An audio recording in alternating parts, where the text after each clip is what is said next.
Voilà, c'était Yémen, le chaos et le silence par François-Xavier Trégan qui est ce soir notre invité. Bonsoir François-Xavier. Bonsoir. Merci d'avoir accepté d'être présent sur ce plateau. Je précise parce que vous y tenez que l'image de ce film est signée Stéphane Rossi, sans la Croix-Rouge. Est-ce que vous auriez pu nous raconter ce Yémen-là? Non, pas ce Yémen du sud, d'Aden, au nord à Sanaa, en passant par Thèse, la ligne de front. Accompagné Peter Maurer, le président de la Croix-Rouge internationale, était pour nous le seul moyen. On a essayé avec Stéphane, pendant quasiment une année, de partir au Yémen, uniquement à Sanaa, dans le nord, uniquement à Aden. Ça s'est avéré impossible ou extrêmement compliqué. Donc c'était le seul moyen pour nous de traverser le pays. C'est vous qui l'avez contacté ou c'est lui qui vous a contacté? C'est nous qui avons contacté la Croix-Rouge et à Sanaa et à Genève, où se situe leur siège, en essayant d'obtenir un accès pour juste témoigner et montrer quelques images au moins de ce pays dont on ne sait pas grand-chose et qui n'est pas trop, qui ne fait pas la une des médias. Donc c'est nous qui avons engagé la démarche et il a accepté. Travailler au Yémen aujourd'hui, c'est le danger partout, tout le temps? C'est le danger, c'est compliqué. C'est très compliqué parce que le pays est fragmenté en différentes zones géographiques. Comme on le voit très bien dans le film, ouais. Et chaque zone est contrôlée par des bandes rivales. Soit les forces armées régulières yéménites, qu'il s'agisse donc de l'armée légitime ou des rebelles, la rébellion Houthi, ou alors des groupes djihadistes, Al-Qaïda, l'État islamique, des milices salafistes. Donc c'est extrêmement compliqué de savoir qui est qui fait quoi, et donc il y a une véritable tension quand on traverse le pays lorsqu'on est au contact de ces groupes. Et on la sent bien sûr cette tension dans le film. Ce qu'on mesure aussi très bien à travers votre film, c'est la dimension politique, diplomatique, j'allais dire, du rôle des humanitaires. Oui, le CICR, entre autres, le CICR est la principale organisation présente au Yémen aujourd'hui. Avant la guerre, d'autres ONG étaient présentes, françaises et internationales. Elles ont dû partir pour des raisons de sécurité.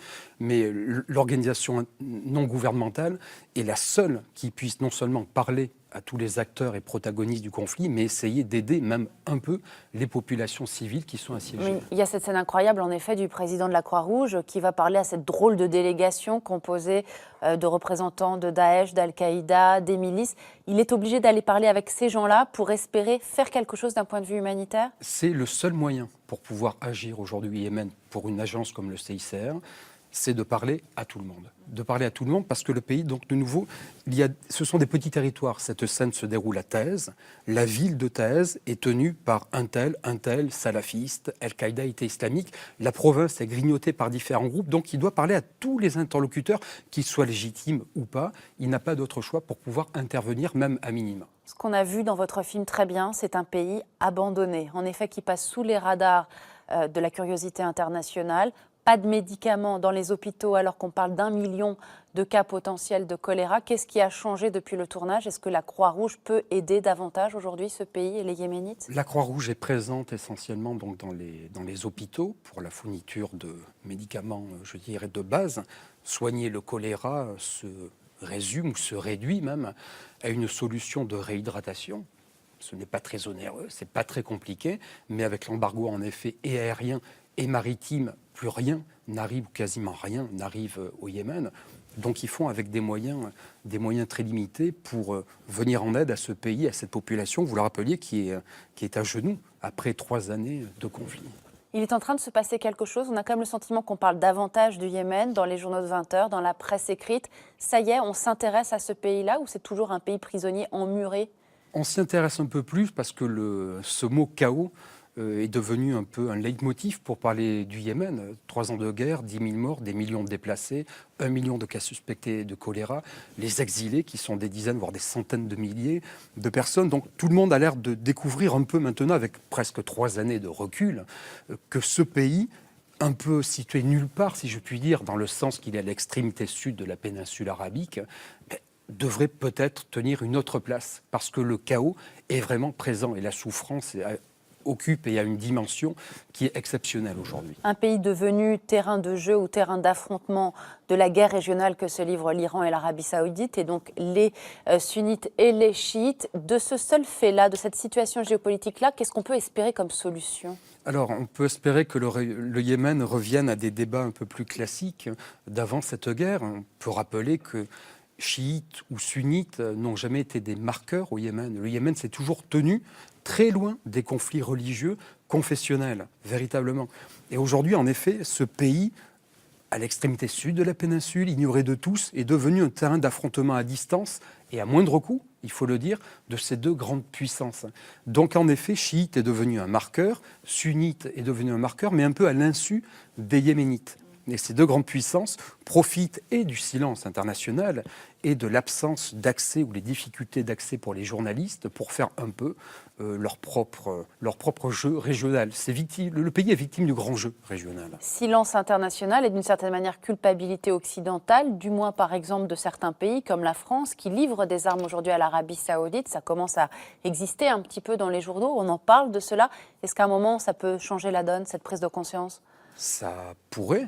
Voire ça devrait, les armes saoudiennes, que ce soit les missiles, les chars ou les canons et les tanks, sont essentiellement fournis par les États-Unis, l'Angleterre, mais aussi la France. Donc en effet, à la faveur de rapports rédigés par Amnesty International ou d'autres organisations, peut-être que le débat va commencer à s'ouvrir sur la légitimité tout court de cette action conduite par l'Arabie Saoudite qui a pris la tête d'une coalition arabe et qui donc pilonne ce pays depuis maintenant 3 années peut-être. Mais ça veut dire qu'à un moment donné, il faudra ou il pourrait y avoir une coalition internationale sous l'égide de l'ONU, par exemple, qui sortirait le Yémen de cet enfermement régional, de cette guerre entre les deux géants ? Ce serait probablement la seule solution. Les Yéménites que nous avons rencontrés avec Stéphane Rossi nous disaient qu'ils n'avaient plus le contrôle du tout de la situation et que même s'ils le souhaitaient, qu'il s'agisse des rebelles ou du gouvernement légitime, ils ne pourraient pas véritablement se retrouver autour d'une table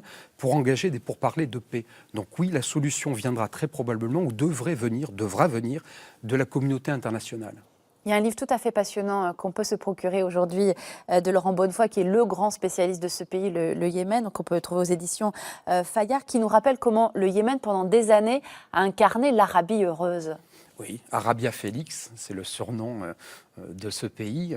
Arabia Felix est une appellation qui revenait même à l'occasion du printemps arabe, qui paraît si lointain, il n'est pas si vieux que ça, hein, c'était en 2011.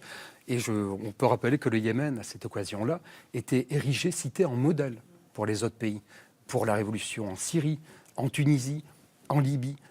On parlait du Yémen car il y a eu un dialogue politique avec peut-être ses faiblesses, avec peut-être ses limites, mais ce pays qui est, rappelons-le aussi, la seule république, le Yémen, la seule république de la péninsule arabique, entourée par des monarchies, par des sultanats, où le pouvoir est par définition héréditaire, a essayé de faire quelque chose. Donc la chute est d'autant plus brutale et douloureuse pour les Yéménites. Merci beaucoup François-Xavier Trégan. Yémen, le chaos et le silence, c'est le titre de votre documentaire qu'on peut bien sûr voir et revoir pendant plusieurs jours sur le site d'Arte, arte.tv. Et puis je signale aussi un numéro du dessous des cartes consacré à l'Arabie Saoudite et donc aussi d'une certaine manière au Yémen. Merci encore d'avoir été ce soir l'invité de Théma. Tout de suite le Moyen-Orient toujours et une jeunesse qui rêve de paix et de liberté quand bien même elle vit en Syrie, en Égypte ou aux Émirats. Des jeunes qui ont compris que leur seul espace de liberté, c'est la toile. Tout de suite, voici Le Printemps arabe des vidéoblogueurs, un film de Thilo Jung et Alex Tyler, film étonnant, à la fois, vous allez le voir, sur une génération et sur un nouvel espace d'expression qui se joue des frontières. À tout à l'heure.